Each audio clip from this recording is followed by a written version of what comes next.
Assalamu alaikum everyone. Today we will discuss about types of inheritance with coding example. Previous lecture में हम discuss कर चुके हैं single inheritance को. Single inheritance is defined as inheritance in which a derived class is inherited from the only one base class. Single inheritance में क्या होता है? सिंगल इनहेरिटेंस में ये होता है कि इसमें हमारे पास एक ही बेस क्लास होती है और एक ही डिराइव्ड क्लास होती है.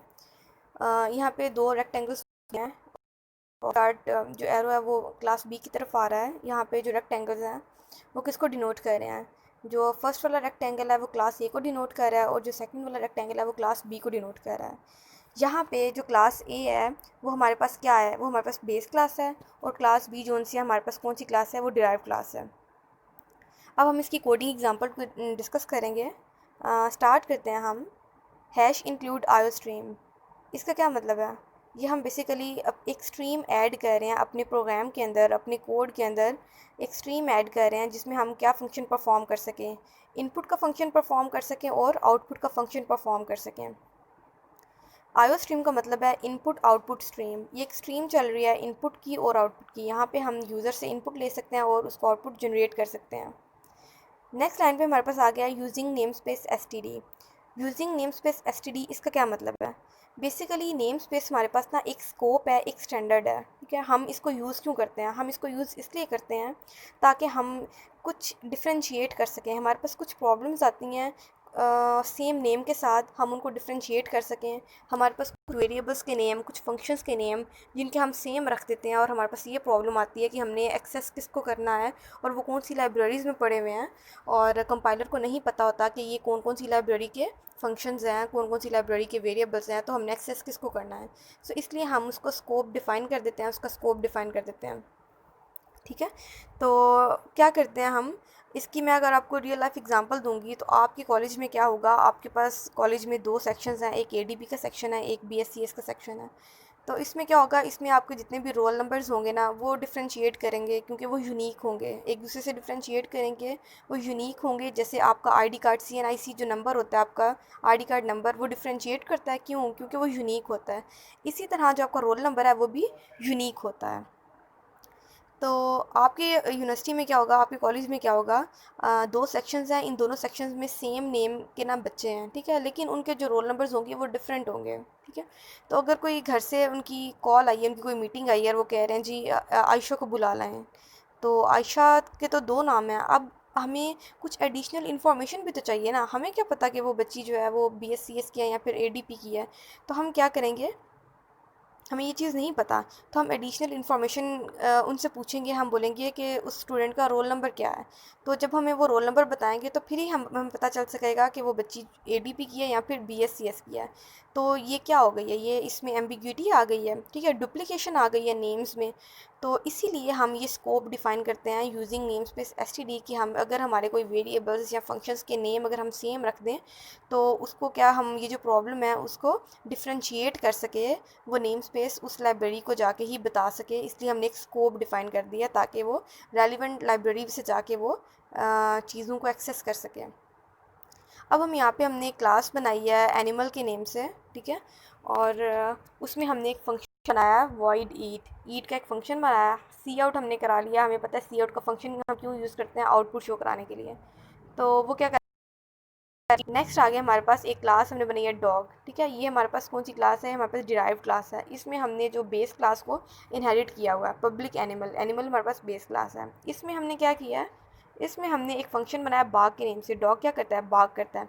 ये जो हमने एक फंक्शन बनाया ना वॉइड बाग, ये किसका फंक्शन है, ये बेसिकली अपनी क्लास का ही फंक्शन है. ठीक है, ये जो फंक्शन है ये अपनी क्लास का फंक्शन है. ये हाँ, अपनी क्लास के फंक्शन के साथ जो है ये बेस क्लास की जो करेक्टरिस्टिक्स हैं वो इसको क्या कर रहा है, वो यूज़ कर रहा है, वो इसको इनहेरिट कर रहा है.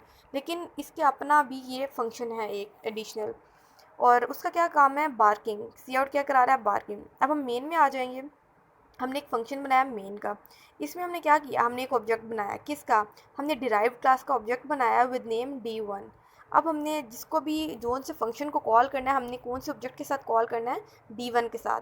D1 dot eat, D1 dot bark. अब हमें लास्ट पर आउटपुट क्या शो कराएगा, ईटिंग एंड बार्गिंग, ये दो हमें आउटपुट शो करा देगा।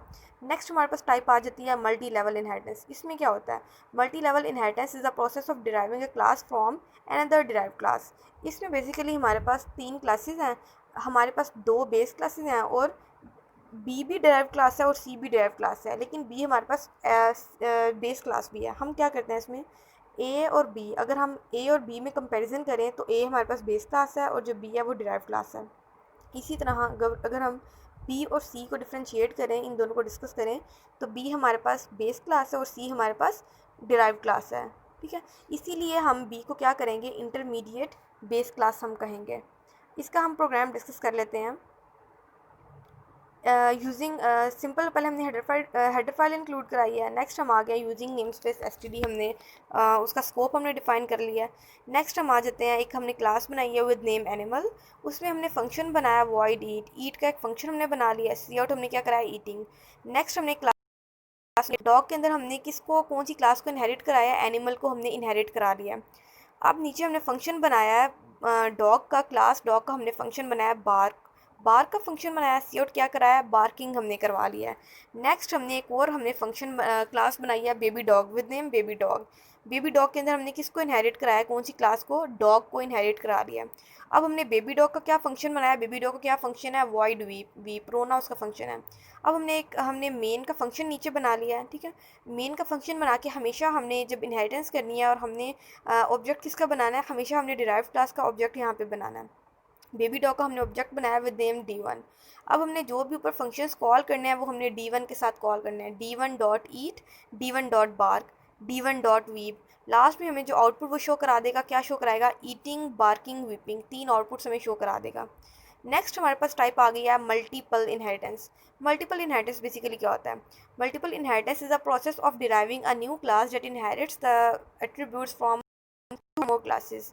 मल्टीपल इनहेरिटेंस में क्या होता है, हमारी एक डिराइव क्लास होती है और वो डिराइव क्लास अपने अंदर जितनी भी बेस क्लासेस हैं, 2 और मोर, 2 भी हो सकती हैं, 2 से ज़्यादा भी बेस क्लासेस हो सकती हैं, जो उनकी करेक्टरिस्टिक्स हैं वो डिराइव क्लास के अंदर इनहेरिट कर रही होती है। अब हम इसकी कोडिंग एग्जांपल चेक कर लेते हैं। सबसे पहले उसके बाद हमने क्या किया, नेम स्पेस उसका स्टैंडर्ड हमने स्कोप बना दिया है। हमने एक क्लास बनाई है विद नेम ए। नेक्स्ट हमने क्लास के अंदर हमने एक जो वेरिएबल वो डिक्लेयर कराया है और वो डिक्लेयर जो वेरिएबल डिक्लेयर कराया है वो कौन सी डाटा टाइप का है, वो इंटीजर टाइप का है। ठीक है, नेक्स्ट हमने क्या किया, एक फंक्शन हमने बना लिया है वॉइड गेट ए की वैल्यू गेट करने के लिए हमने एक फंक्शन बना लिया है और हमने इसके अंदर एक पैरामीटर पास करा दिया और वो भी इंटीजर टाइप का ही पैरामीटर है। नेक्स्ट हमने क्या किया है, जो हमने पैरामीटर के अंदर हमने कौन से वेरिएबल का नाम हमने क्या रखा है, वो एन नाम रखा है। ठीक है, एन हमने जो है ना ए को असाइन कर दिया है, ए इक्वल एन, इसका मतलब है ए की जो वैल्यू है वो ए को असाइन, एन की जो वैल्यू है वो ए को असाइन हो गई है। नेक्स्ट हमने क्या किया, क्लास बी एक बना लिया, उसमें हमने एक यूज़ किया है, यहाँ पे वेरिएबल यूज़ किया है, वेरिएबल डिक्लेयर किया है इंटीजर टाइप का। नेक्स्ट हमने एक फंक्शन बनाया वॉइड गेट बी की वैल्यू गेट करने के लिए, और यहाँ पे हमने दोबारा एक पैरामीटर यूज़ किया है, एक पैरामीटर हमने यहाँ पे डिफ़ाइन किया है उसके अंदर, और वो पैरामीटर को हमने वेरिएबल जो वहाँ पे बनाया है वो किस नेम से हमने रखा है, यहाँ पे एन नेम से रखा है। अब जो एन की वैल्यू है ना वो बी को असाइन हो जाएगी। ठीक है, नेक्स्ट हमने एक क्लास बनाई है विद नेम सी के अंदर हम क्लास ए और क्लास बी की जो करेक्टरिस्टिक्स हैं वो हम इनहेरिट कर रहे हैं। नेक्स्ट हमने आगे बना लिया एक फंक्शन बनाया है विद नेम डिस्प्ले। अच्छा, डिस्प्ले तो फंक्शन हम बना चुके हैं। अब हमने यहाँ पे क्लास सी के अंदर हमने क्लास ए की करेक्टरिस्टिक्स को भी लेके आना है और क्लास बी की करेक्टरिस्टिक्स को भी लेके आना है। तो हम उसको एक्सेस कैसे करेंगे, हम उसको ऐसे एक्सेस करेंगे, कुछ सिंटैक्स होता है किसी चीज़ को एक्सेस करने का। हमने जो वेरिएबल डिक्लेयर किया है वो आउटसाइड द फंक्शन हमने डिक्लेयर किया है, राइट, ऐसी चीज़ है ना। और जो हमने वेरिएबल डिक्लेयर किया है जो इनसाइड द फंक्शन होगा, जो आउटसाइड द फंक्शन हमने वेरिएबल डिक्लेयर किया उसको हम क्या कहेंगे, उसको हम ग्लोबल वेरिएबल कहेंगे। और जो हमने inside the function variable use किया है उसको हम क्या कहेंगे, लोकल वेरिएबल। ग्लोबल वेरिएबल जो होता है जब तक हमारा प्रोग्राम टर्मिनेट नहीं हो जाता तब तक हम किसी भी जगह पे भी यूज़ कर सकते हैं वो ग्लोबल वेरिएबल, वो लाइफ टाइम हमारा चलता है जब तक हमारा प्रोग्राम टर्मिनेट नहीं हो जाता। लेकिन जो हमारा लोकल वेरिएबल होता है ना वो बस हम within a function use कर सकते हैं, आउटसाइड द फंक्शन हम यूज़ नहीं कर सकते। वो एक अप्रोप्रिएट कुछ टेम्पोरेरी टाइम के लिए हम उसको जनरेट करते हैं और उसका लाइफ टाइम भी बस इतना ही होता है कि जब तक हमारा फंक्शन एंड होता है तब तक वो हमारा जो नेम होता है वो भी हमारा एंड हो जाता है। जो लोकल वेरिएबल होता है वो भी डिस्ट्रॉय हो जाता है हमारा। तो जब हम ग्लोबल वेरिएबल को एक्सेस करते हैं ना किसी और फंक्शन में जाके, ठीक है, कहीं और क्लास में जाके, किसी और वॉइड डिस्प्ले कोई और फंक्शन है, किसी और फंक्शन में जाके जब हम आउटसाइड द फंक्शन जो वेरिएबल होता है जब हमें उसको एक्सेस करना होता है तो हम उसको कैसे एक्सेस करते हैं, उसका कोई सिंटैक्स होता है, उसको हम स्कोप रेजोल्यूशन ऑपरेटर के साथ हम उसको एक्सेस करते हैं। यहाँ पे लिखा हुआ है एसटीडी डबल कॉलन लगा हुआ है, और इस डबल कॉलन का मतलब है स्कोप रेजोल्यूशन ऑपरेटर। हमने यहाँ पे यूज़ किया स्कोप रेजोल्यूशन ऑपरेटर यूज़ किया है। नेक्स्ट हमने सी आउट यूज़ किया है, the value of A is a. अब यहाँ पे ए की वैल्यू, इसी तरह हमने जो क्लास बी में जो वैल्यू हमने ली है ना, वो एक हमने फंक्शन यूज़ किया वॉइड गेट। अब हमने वो चीज़ यहाँ पे यूज़ करनी है, S T D cout the value of B. यहाँ पे बी की वैल्यू आ जाएगी, और यहाँ पे एक और हमने फंक्शन बनाया C out addition of A B. अब ये जो दो वैल्यूज़ है ना ए और बी, इन दोनों का हमने एडिशन करके आंसर ले लेना है।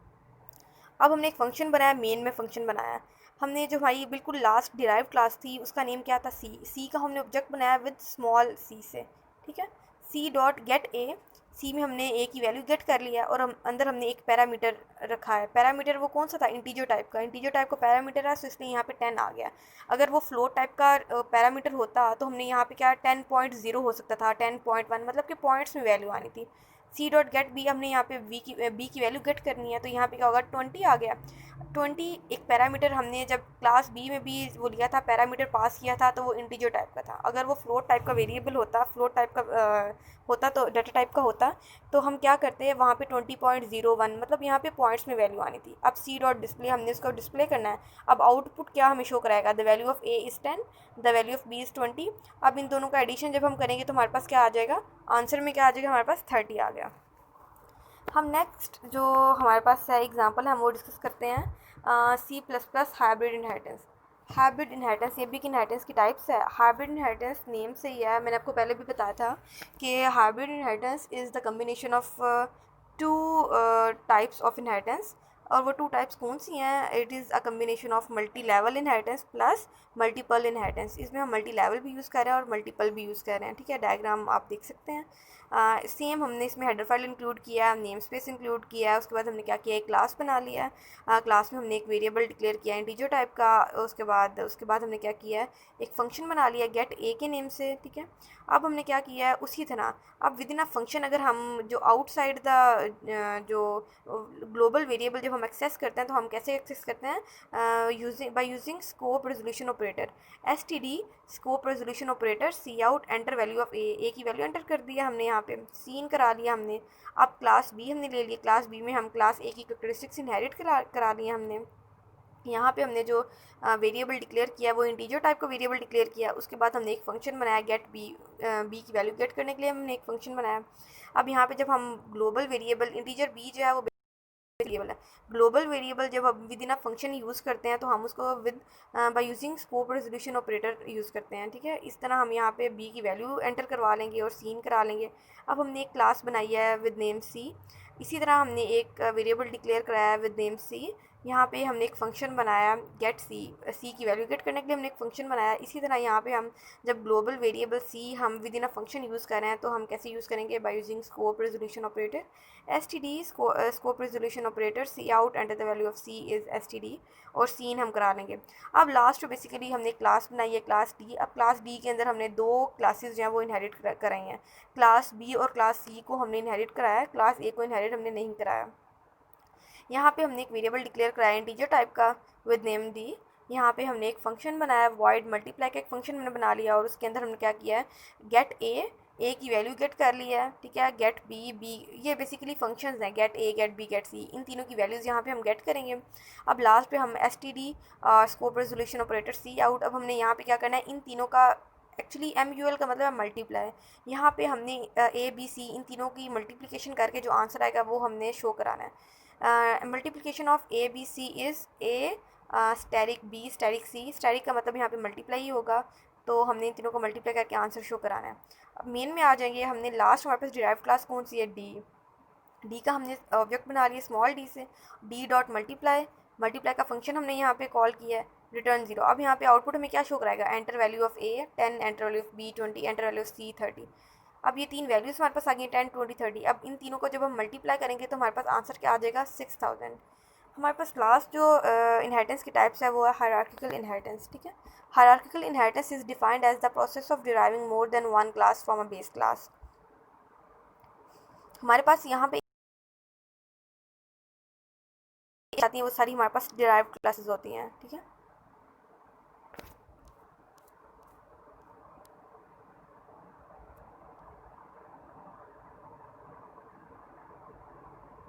यहाँ पे हमने क्या कर लिया, यहाँ पे हमने हेडर फाइल इंक्लूड कराई है, उसके बाद हमने नेम स्पेस स्कोप उसका डिफाइन किया, उसके बाद हमने एक क्लास बनाई है विद नेम शेप। उसमें हमने क्या किया, दो वेरिएबल्स दिए हैं और बोथ कौन से इंटीजर टाइप के वेरिएबल्स हैं। हमने यहाँ पे एक फंक्शन बनाया गेट डाटा के नेम से, उसके अंदर हमने दो पैरामीटर्स पास किए हैं with name integer N and integer M. एक का नेम है एन, एक का नेम है एम, और दोनों ही हमारे पास इंटीजर टाइप के हैं। हमने एन की वैल्यू जो है वो ए को असाइन कर दी है, एम की वैल्यू हमने बी को असाइन कर दिया है रिस्पेक्टिवली। हमने नेक्स्ट एक क्लास बनाई है विद नेम रेक्टेंगल। यहाँ पे हमने शेप को जो है ना इनहेरिट करा लिया है, ठीक है। अब हमने नेक्स्ट आगे क्या करना है, यहाँ पे हमने एक फंक्शन बनाया है रेक्टेंगल एरिया, ठीक है। रेक्टेंगल एरिया के नेम से एक फंक्शन बनाया है इंटीजर रिजल्ट। हमने रिजल्ट बेसिकली लिया है जो कि हमारे पास होना चाहिए इंटीजर टाइप का। हमने ए मल्टीप्लाई बाय बी, ए और बी को जब हम मल्टीप्लाई करेंगे तो हमें रिजल्ट मिल जाएगा। नेक्स्ट हमारे पास एक क्लास जो शेप है उसको इनहेरिट कराएंगे।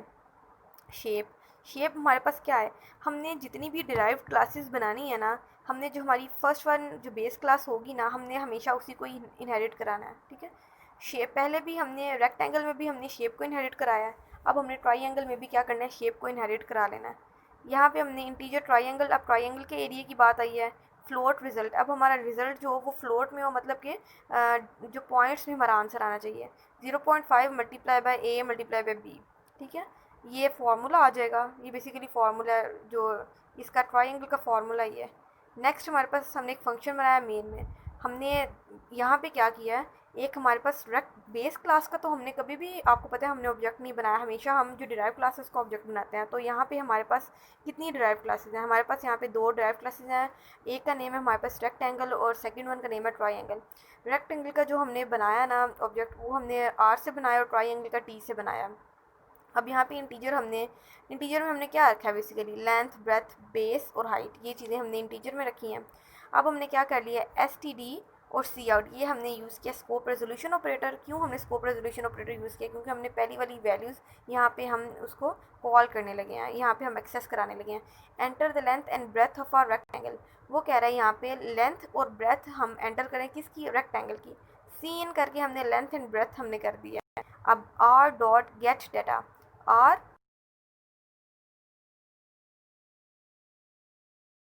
इंटीजर टाइप के पैरामीटर्स पास कराए थे, वो कौन कौन से थे, लेंथ और ब्रेथ, बेसिकली बेस हाइट, ये सारे हमारे इंटीजर टाइप के हैं।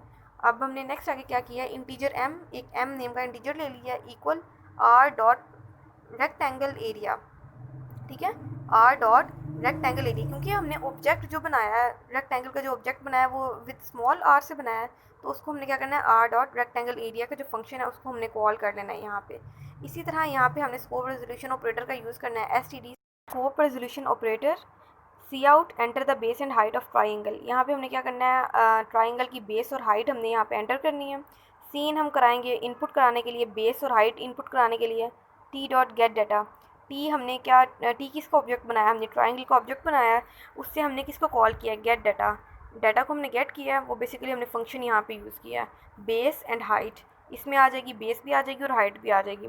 फ्लोट एन, आपको पता है कि जब हमने ट्राइंगल की बात की थी तो हमने जो वेरिएबल लिया था वो फ्लोटिंग जो डाटा टाइप का था वो हमने यूज़ किया था। टी डॉट ट्राइंगल एरिया, यहाँ पे हमने टी यूज़ किया है, उसका जो ऑब्जेक्ट है वो टी था, टी डॉट ट्राइंगल एरिया को हमने कॉल किया है। S T D scope resolution operator, C out area of triangle is an, जो एरिया ऑफ ट्राइंगल का एरिया है ना वो किसको साइन हो जाएगा, वो एन वेरिएबल को साइन हो जाएगा, और जो रेक्टेंगल का एरिया वो किसको साइन हो जाएगा, एम को साइन हो जाएगा। आउटपुट हमारे पास क्या आ जाएगी, हमने क्या चीज़ एंटर करनी है, लेंथ और ब्रेथ हमने एंटर करनी है रेक्टेंगल की। हमने जो एंटर किया वो कौन सी एंटर किया, 23 एंड 20, इनको जब मल्टीप्लाई करेंगे तो हमारे पास 460 आ जाएगा। इसी तरह जब हमने बेस और हाइट की बात की, ऊपर फॉर्मूला लिखा हुआ था, जब वो 2 और 5 हमने इसको एंटर किया है, और प्लस जब हम उसको 1.5 वहाँ पे एरिया हमने दिया था या फिर 0.5 दिया था, जब हम इनको मल्टीप्लाई करेंगे और हमारे पास आंसर क्या आ जाएगा, 5 आ जाएगा। यहाँ पे आपका लेक्चर एंड हो गया है। अल्लाह हाफिज़।